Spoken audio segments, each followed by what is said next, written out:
Selamat sore Bapak Ibu umat kuasi Santo Donatus Bonawa, terlebih khusus anggota grup media komunikasi Komsos kuasi Proki Santo Donatus Bonawa.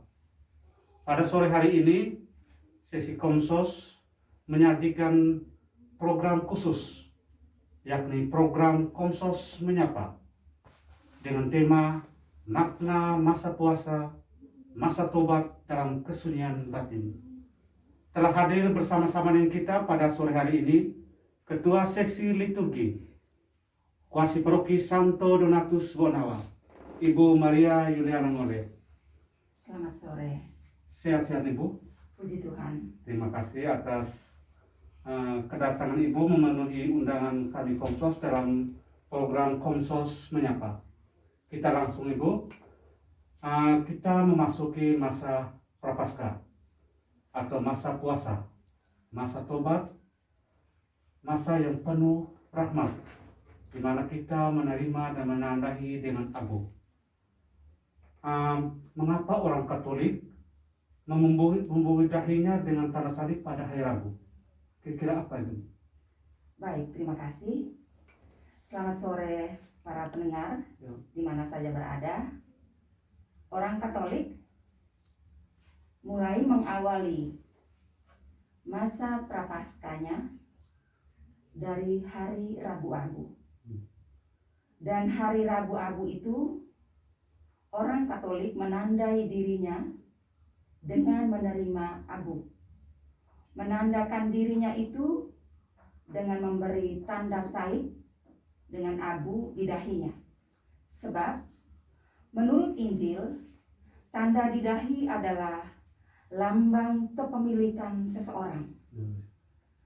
Dan dengan tanda salib itu, kita juga melambangkan bahwa kita semua yang sudah dibaptis dalam nama Kristus sudah menjadi milik Kristus, yang boleh bersama-sama mengalami pembebasan lewat penderitaan Kristus sampai wafatnya di kayu salib. Oh, iya. Menarik Ibu. Apakah di Rabu Abu ini hanya khusus abu atau tidak perlu pakai abu-abu lain atau abu khusus untuk di Katolik? Abu yang kita pakai untuk hari Rabu Abu berasal dari daun palem yang kita pakai pada Minggu Palem tahun sebelumnya. Pada Minggu tahun sebelumnya? Minggu Palem tahun sebelumnya. Daun palem itu tentunya pasti sudah kering toh. Iya. Maka dibakar, dijadikan abu, lalu akan diresiki dengan air berkat dan diberkati oleh pastor, dan abu itulah yang akan memberikan tanda pada dahi kita. Tapi untuk tahun ini kan kita menerimanya secara berbeda seperti tahun-tahun kemarin, yaitu dengan menaruhnya di ubun-ubun kita. Tanda abu itu yang kita terima berarti pada Rabu Abu tadi kita sudah memasuki masa tobat. Dengan menerima abu kita mencoba untuk mengosongkan diri, tanda berkabung, tanda kita untuk mulai melewati masa tobat sebagai retret agung bagi seluruh umat Katolik. Kira-kira makna dari abu yang kita terima pada hari Rabu apa? Makna khususnya? Makna khususnya itu kita semua pasti tahu, bahwa makna khusus dari abu itu adalah tanda tobat tadi. Tanda tobat, kita mulai memasuki masa bagaimana kita harus berusaha untuk menyangkal diri. Masa dimana juga kita menunjukkan kerendahan diri kita.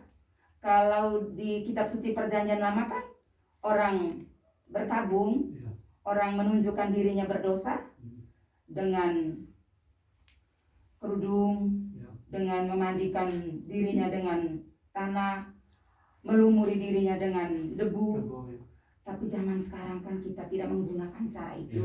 Kita hanya menerimanya saja dengan abu yang ditandai pada dahi kita, tapi itu sudah menunjukkan kita masuk dalam permenungan, Ya. dalam pertobatan, dalam pengosongan diri, Ya.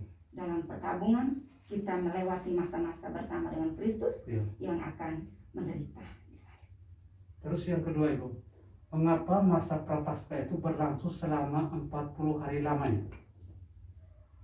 Masa 40 hari, yang pertama kan kita tahu bahwa Yesus juga berpuasa selama 40 hari. Ya. Lalu dalam kitab suci juga, para nabi terdahulu, Ya. mereka juga berpuasa untuk hal-hal penting, bukan untuk kepentingan diri mereka, Ya. tapi untuk kepentingan seluruh umat. Itu juga dengan berpuasa 40 hari, bahkan ada yang selama 3 minggu itu mereka berusaha untuk tidak menikmati Ya. makanan yang agak lebih enak, tidak minum anggur, tidak makan daging. Itu yang dilakukan oleh para nabi terdahulu. Ya. Dan kita berusaha untuk sedapat mungkin seperti Yesus yang berpuasa selama 40 hari, walaupun kita tidak seperti Yesus yang tidak menikmati makanan sedikit pun, tapi kita masih diberi kelonggaran. Ya. Tapi banyak hal yang kita isi selama masa berpuasa itu, selama 40 hari itu, dengan melakukan hal-hal yang baik. Ya. Baik Ibu, melalui puasa, pantang dan juga mati raga, harapan umat, khususnya umat Kuasi, akan belajar melepaskan diri dari keterikatan duniawi dan kecenderungan keinginan manusiawi. Apa itu puasa dan pantang? Puasa berarti makan kenyang sekali sehari. Oh, dari kebiasaan 3 kali sehari jadi Dari kebiasaan 3 kali sehari.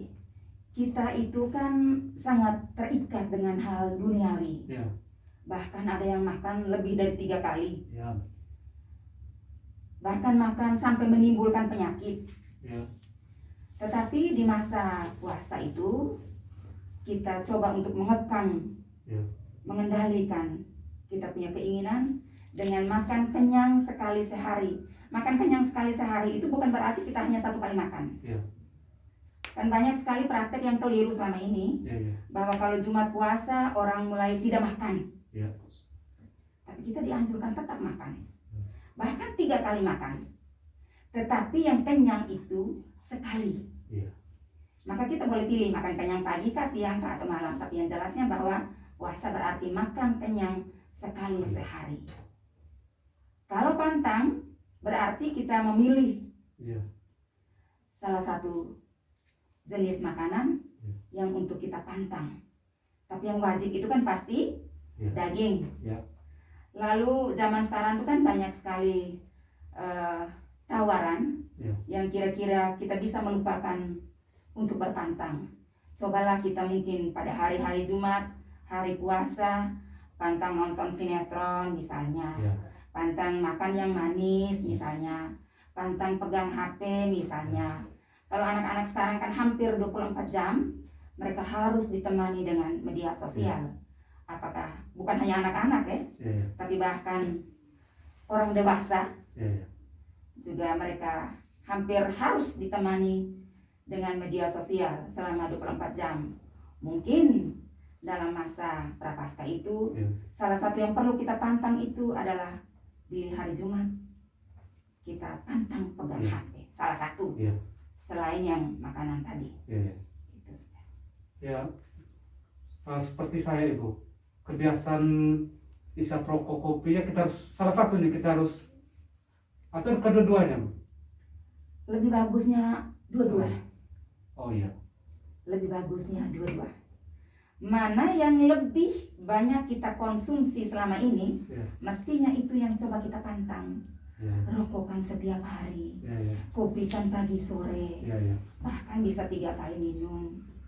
Rokok pun demikian. Ya. Makanan yang sering sekali kita konsumsi lebih dari sekali, mungkin itu yang harus kita pertimbangkan untuk menjadi pantangan buat kita.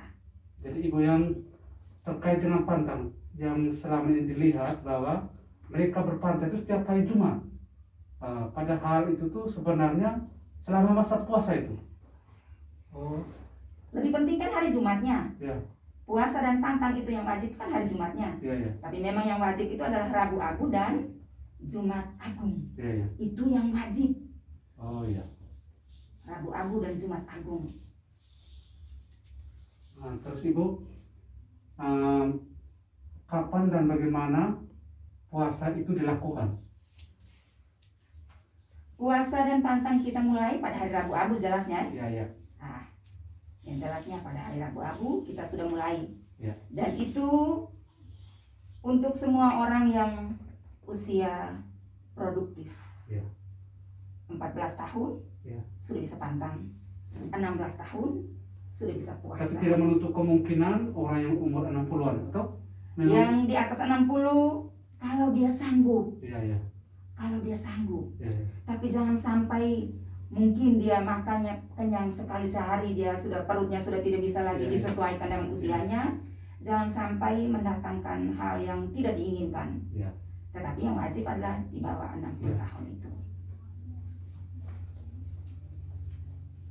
Terus Ibu, saya ingat khotbah Romo Domi pada minggu Rabu Abu kemarin. Romo Domi mengungkapkan kepada kita bahwa puasa yang benar dengan mengoyak-ngoyak hati akan mendatangkan belas kasih Tuhan. Apa maksudnya mengoyak-ngoyak hati, Ibu? Mengoyak hati, kalau kita dengar di Injil kan, Ya. ada beberapa itu yang mengoyakkan pakaiannya. Ya. Tetapi yang dimaksudkan oleh Tuhan Yesus itu bukan soal orang mengoyakkan pakaian, tetapi mengoyakkan hati. Mengoyakkan hati itu yang pertama itu adalah kita pengendalian diri. Pengendalian terhadap pikiran, pengendalian terhadap perkataan, Ya. dan juga pengendalian terhadap perbuatan Ya. yang menyesatkan kita. Ya. Mengoyakkan hati itu dengan berusaha untuk memperbaiki diri Ya. dari pikiran, perkataan, dan perbuatan. Ya. Seperti kita berusaha untuk memperbaiki kita punya diri itu ada 4 hal. Yang pertama itu dengan Tuhan sudah pasti, Ya. lalu dengan sesama, Ya. dengan diri sendiri, dan juga mungkin perlu juga dengan alam sekitar. Ya. Apalagi zaman sekarang itu kan banyak bencana di mana-mana, maka perlu juga kita untuk memperbaiki hubungan antara kita juga dengan alam. Ya. Itu 4 hal itu penting. Lalu dalam masa puasa yang mengatakan mengoyakkan hati, kita juga perlu untuk menata kembali kita punya hati. Jujur misalnya macam kami ibu-ibu itu kan kadang-kadang mulut tidak bisa ditata, pikiran tidak bisa ditata, perkataan juga tidak bisa ditata. Maka di masa prapaskah ini kita mencoba untuk mengoyakkan hati, mengendalikan diri, menguasai pikiran. Ya. Itu yang paling penting. Ya.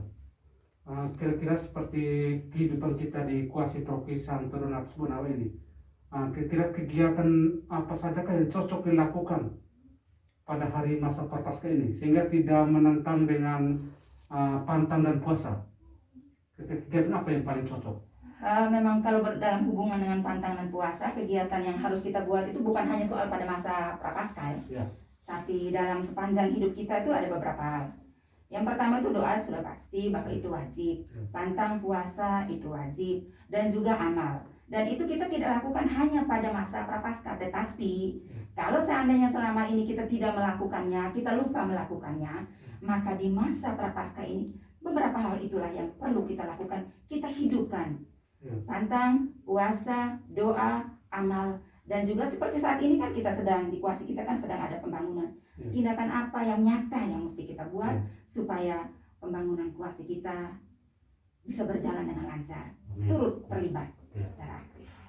Kira-kira Ibu mungkin Ibu bisa sharingkan di keluarga Ibu mulai dari bapak, anak, mungkin anggota keluarga lain mungkin berpuasa dan berpantang sampai hari ini bagaimana? So, bisa Ibu jelaskan kepada umat, bisa melihat dari kebiasaan Ibu sebagai guru agama juga, sebagai ketua seksi, silakan Ibu. Terima kasih Pak. Kalau saya pribadi, karena anggota rumah itu kan punya daya tahan tubuh berbeda-beda. Ya. Ada yang saya wajibkan untuk berpuasa, Ya. ada yang saya berikan kelonggaran. Tetapi yang jelas bahwa di masa prapaskah itu harus beda menu makannya seperti hari-hari yang lain. Kalau saya itu biasanya saya mulai dari Rabu Abu, saya sudah tahu wujud saya apa, sehingga saya boleh melakukan pantang dan puasa itu sepanjang Jumat puasa itu, sepanjang masa prapaskah itu. Dan saya percaya sekali bahwa Tuhan itu sungguh mendengarkan saya punya doa, saya punya harapan yang terutama saya panjatkan selama masa prapaskah. Saya niatkan saya punya puasa dan pantang, dan itu pasti akan terwujud. Itu yang terjadi dalam rumah tangga saya. Yang lebih penting bahwa saya pribadi, saya yang harus puasa, saya yang harus pantang. Karena saya ini kan ibu yang kadang-kadang tidak bisa kontrol kata-kata. Saya berusaha supaya di masa prapaskah itu saya mendamaikan diri saya dengan suami. Sudah jelas bahwa tidak hanya masa prapaskah kita mendamaikan diri dengan anak-anak, terutama dengan anak-anak yang tinggal di rumah karena kami banyak orang. Maka kadang-kadang pengendalian diri itu diusahakan sedapat mungkin supaya kita bisa menguasai pikiran, perkataan, dan juga melakukan perbuatan yang baik. Selama ini memang saya yang wajibkan diri saya untuk berpuasa. Jadi ibu menjadi contoh dalam keluarga dan mewajibkan diri. Kira-kira ibu, apakah karena ibu sebagai jabatan ketua sesi atau guru agama, atau memang dari hati atau? Puasa dan pantang tidak ada hubungan dengan jabatan. Iya. Tetapi itu adalah panggilan hati. Terima kasih. Bahwa kita wajib untuk berpuasa dan berpantang.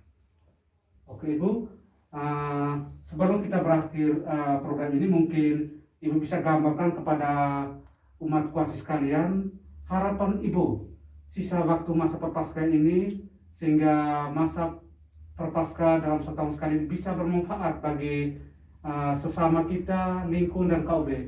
Silakan harapan.